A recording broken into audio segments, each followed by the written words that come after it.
My name is Chuck Rund, and I'm the interim CEO at the Grants Pass and Josephine County Chamber of Commerce.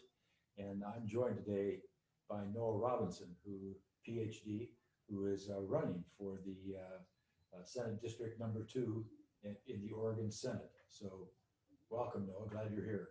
Thank you very much. Great, great. I'm going to make a couple of opening comments as we start. For all of you watching, one of our most influential powers as citizens is exercising our right to vote. However, with this power comes a civic responsibility to consider our options and make informed decisions when electing representatives to office. And just a reminder for everyone, our ballots will be mailed out May 1st. This afternoon's questions and answers are being recorded so you can view them at Grants Pass and Josephine County Chambers YouTube channel. Thank you for those of you who are watching. We have a few rules. Noel, you'll have 2 minutes for an introduction. You will have 90 seconds to answer questions, and you'll have 2 minutes in closing comments. There's a timer on the screen to help us keep pay attention to time. Okay. I do, with gratitude, thank the Daily Courier for providing questions, and I'll mention them when their questions are asked, as well as the Chamber of Commerce has also asked some questions as well. And with that, let's begin. Noah, now's your time to introduce yourself. Glad to be here. Yeah, I'm running. I think most people know I'm running because my dad is the current senator, and he walked out to protect us from some really bad bills. And you know what the Democrats did, they wouldn't let him run again. So I'm running. I've been up there. I've worked with him very closely. I know how the system works. I think what we need more up there is we need more just firm application of principles. I don't like the deal making and negotiating. It just doesn't work. So for conservatives, the Democrats do control Salem, but we don't have to look like we're working with them, or we should work with them when they're right, but not when they're wrong. And we don't need to compromise, because I think our principles are the correct principles, and we can win on those principles if we stand firmly on them. So I will be very similar to my dad in terms of, if the bill looks bad, we'll vote no. We'll try to convince the Democrats to fix it beforehand. We'll do everything we can there, but we're not going to vote yes on something because we think we've got a deal on something else. So that's what I'd like to do. There's a lot of issues I'm interested in. I'm particularly interested in education. The public schools are not doing very well at all. I think there are very simple things you could do to the reading program, for example, that would improve these things a lot. And so I know I'm in a primary. I wish we could have had the actual debate. There was no reason why that had to be called off. I was looking forward to it, but unfortunately we're here, so we're just doing an interview. So that's where I am. I would like to just do everything I can to support the voters of Southern Oregon and to support people statewide. I'd like to cut taxes, cut big government. We don't need all these regulations and agencies telling us what to do. And we need to let people run their own lives and their own businesses and get the government out of it to the extent they can. We need police protection. We need things like that. But the government should do what they need to do, not what they don't. Well, thank you, Noah. Great, thank you. I appreciate that very much. The first question is one from the chamber. And so, as a member of the Oregon legislature, what would be your 3 highest priorities?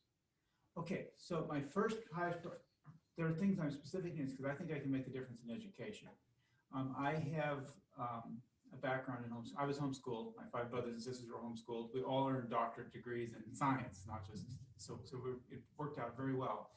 And an ordinary homeschool mother will teach their child to read in about 6 months, maybe an hour a day with phonics. It's very easy. The public schools don't do it this way. And so I would like to make it legal for the schools to do that if they want to. And I think if you did that, you'd find that the principals would pick it up, and hire people that have experience or don't have experience that can just sit down and teach children to read regardless of whether they have a teaching license or whatever like that. As far as I'm very worried about the drug problem in Oregon right now. There's a bill passed to try to fix that. I think that we need something much stronger. I think it's awful weak. That was mostly to try to treat drug addiction. There were some things in it, but we just need to completely repeal Measure 110, and we need to we need to stop the drug dealers from distributing these deadly drugs in the street. It really concerns me. That, of course, is linked to the homelessness problem as well. Homelessness is partly caused by the state's state rules, which are very unusual. Oregon's the only state that does it this way, where the legislature controls where houses can be built. So that needs to be fixed. But then a lot of the people you see on the street are on drugs. All these things are intertwined, and they need to be fixed. And I'm very worried about those issues and many others as well. Yeah, I'm sure there are. You're not going to be without issues in this campaign. There's no question. Well, thank you. This next question comes from the Daily Courier. Is a question. The Senate district you'll be representing includes some of the poorest zip codes in Oregon.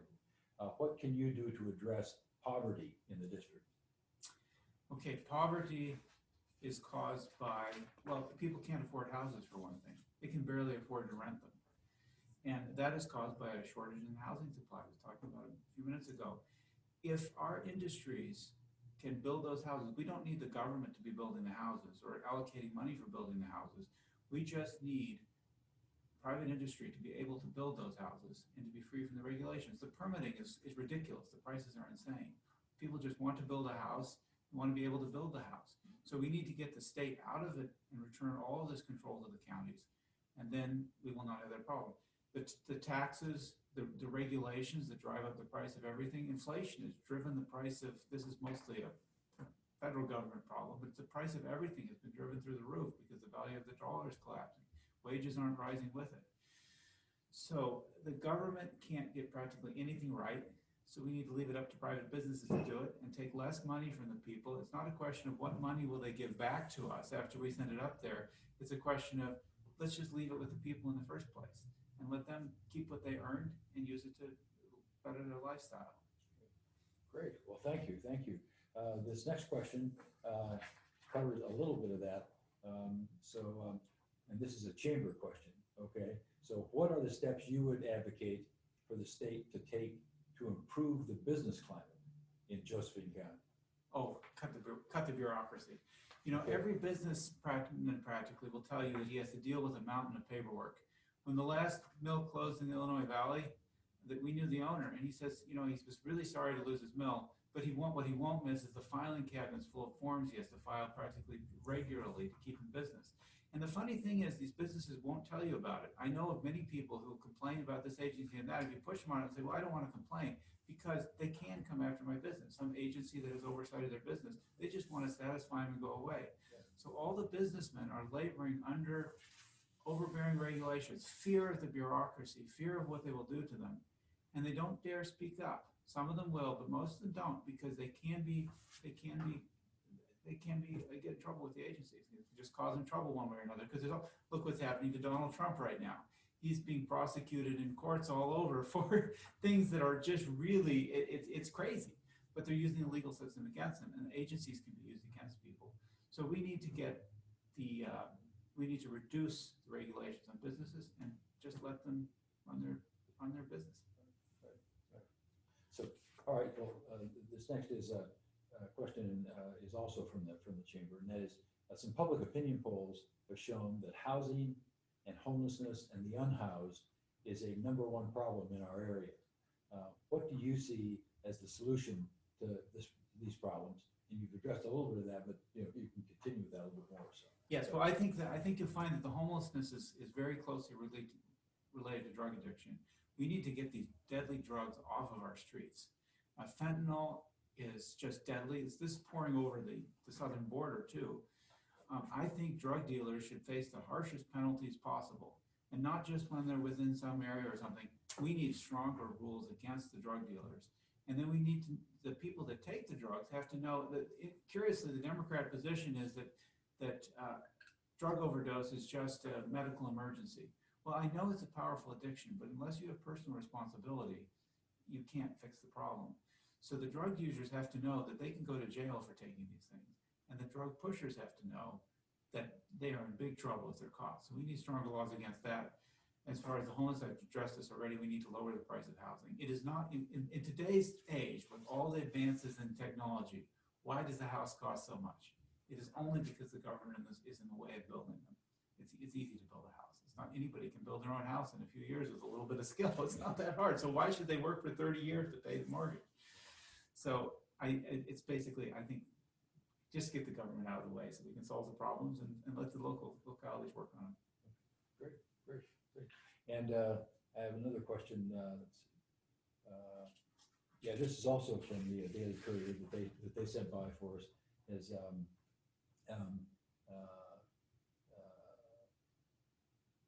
how are you best effective in Salem when you're in the minority? That one's easy. Good. Okay. You don't make deals. What you do, we need to get the Republicans together so that they never vote on anything that is not a good piece of legislation. Remember, when you pass a bill, it is a law. There has to be a reason to make this law. And so I think the Republicans need to stand united against the Democrats and make it clear the difference between what the Democrats are doing and what the Republicans are doing. This is not, I've been involved with my dad since he first ran for Congress in politics, and we were involved before that. But in 2010, my dad was chairman of the party. We've been all over the state. I don't think that this is really a liberal state. I think this is more of a conservative state. The problem is that the Democrats have had control for so long that, the registration tips that way. In Florida, I think DeSantis has done a pretty good job, and the registration is switched out Republican because they like what he's doing down there. So I think we need to stand united against the Democrats. The unions, of course, are supporting the Democrats. We have big, powerful interests behind them, but it's really the voters that decide who ultimately will be our representatives. And I think that if we can make clear to them the differences between us and what they've been pushing, which has not served us well the last few decades, I think eventually we will, and maybe very quickly, we can reverse the situation and start to fix things here. Great. What are the steps you would advocate for the state to take to improve the business climate in Josephine County? Okay, this one's easy. Good. What we need is less bureaucracy. We need less regulation from the state, and we need less taxes. So when businesses come here, this is not a business-friendly state. We need, the taxes are sky high. The income taxes are sky high. It's nice we don't have a sales tax. That's a benefit. But we need less regulation, less bureaucracy. When they want to come here and build a facility, or if someone here, most of our businesses are small businesses, and they're all struggling. So we just need to get the government red tape out of the way and do everything we can to just let their small businesses thrive. Our businesses can do well on their own. The Oregonians are very productive, they're hardworking, they're very innovative. Given the chance to compete, they can compete with anybody in the world. So I have a lot of confidence in that, and I think we just need to get Salem out of the way. Salem should be doing what it needs to do, which is there's some things we need our roads have to be overseen, the police department. There are certain things that we have to have done at a state level. Very little. Those should be done, and the rest should be left to the counties and the people. Well, thank you. That kind of ends our little set of questions that we were going to ask and things. Now you get a couple of minutes to kind of summarize some of your thoughts and some ideas you'd like to leave separate from the ones I've asked about with the voters. So. Okay, well, I would like to, I'm really looking forward to doing the job. The Salem is a very foreign place. It does not, you realize they're remodeling the Capitol building right now at a cost of $500 million. And we did, they're talking about a couple million they'll send back to the district for a project. They're spending $500 million up there. And that is, that they say that this is so that when the whole state goes down in an earthquake, maybe the Capitol will be standing and they can manage it. This isn't going to help. So it's a foreign environment, and of that 500 million, we did calculations based on the amount of labor. I mean, you can't account for more than 30, 50 million. Most of the money is going somewhere else. I'd like to find out where it is, look into that. But I'm looking forward to doing everything I can to just to get the government out of our way. We have big problems up there. It's sort of a club up there. I would be there. Dennis Linthicum's I've worked closely with him. He's done a great job up there. And it's just presenting conservative principles and just saying, let's keep the government out of our lives. And I would like to do that. And I'm supported entirely by individuals. There's an enormous lobby effort right now, not just individual lobbies, but they're obviously organized by certain individuals because they don't like, my dad has been a very, very outspoken on many issues. He's been, he's voted correctly on everything, but he won't make deals. So they would prefer someone else. And so there's this enormous effort to try to beat me because they know I'll be the same way. I would like to, job up there. And I would like to continue what he's doing there and expand it a little bit, or maybe more than a little bit, to try to just help Oregonians and get the government out of our way. Great. Well, thank you, Bill. I mean, I appreciate your coming by. I appreciate you taking time with and providing us some answers. And as they say, you know, I hope to see you on the campaign trail, and very good luck with you in this upcoming campaign as you wrap up on May 21st, I think, this year in the primary. So That's thank great. you. I wish Thank we you could very still much. have a debate, but I guess you I can't get guess it in. It was it- great because there was a tight schedule on that, and there's no conflict with either of us. It's just I can make it back for it. So I hear you. I'm frustrated by that because it was the big debate in that Yeah, area. that's good. Well, we thank you very much, and we appreciate you coming by, and I think you did a very nice job. So Thank you very much.